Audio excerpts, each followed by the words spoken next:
Assalamualaikum warahmatullahi wabarakatuh. Perkenalkan, nama saya Zahra Serlika dari perwakilan dari kelompok 11 Psikologi Kepribadian.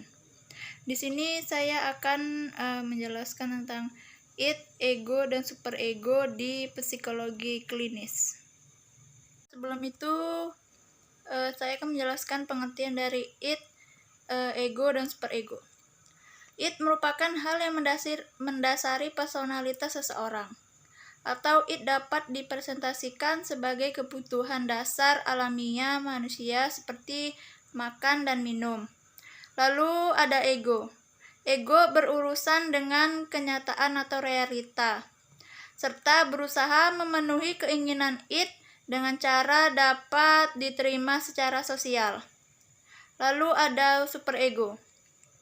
Superego merupakan aspek moral dari suatu kepribadian yang dapat dari pengasuh atau orang tua atau norma-norma dan nilai-nilai lainnya di dalam masyarakat dan didasarkan pada moral dan penilaian tentang benar dan salahnya. Kalian, id, ego, dan superego dalam diri manusia harus seimbang loh. Id, ego, dan superego bekerja sama dalam menciptakan pola perilaku manusia. Id memberikan tuntutan kebutuhan alamiah yang saya jelaskan tadi seperti makan dan minum. Ego membatasinya dengan realita. Dan sedangkan superego menambahkan nilai-nilai moral pada setiap tindakan yang diambil oleh manusia tersebut.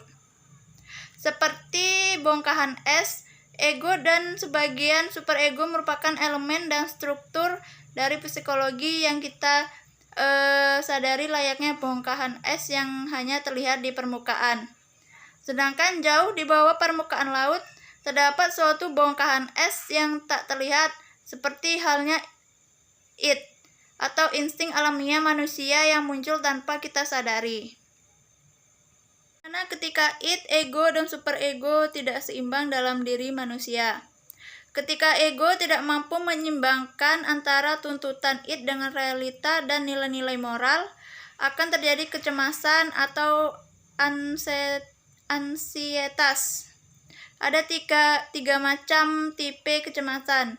Yang pertama ada kecemasan objektif atau ketakutan yang berasal dari dunia nyata. Yang kedua ada kecemasan neurotik atau kecemasan karena ingin memuaskan id.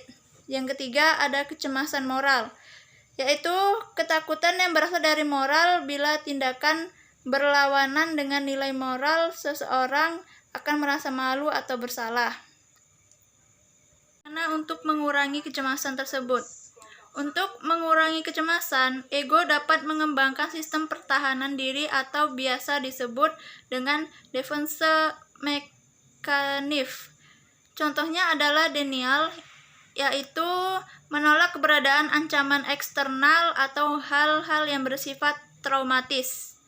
Oleh karenanya, sebaiknya kita bisa menyeimbangkan ketiga elemen psikologis tersebut dalam diri manusia atau dalam diri kita, agar mental kita tetap terjaga.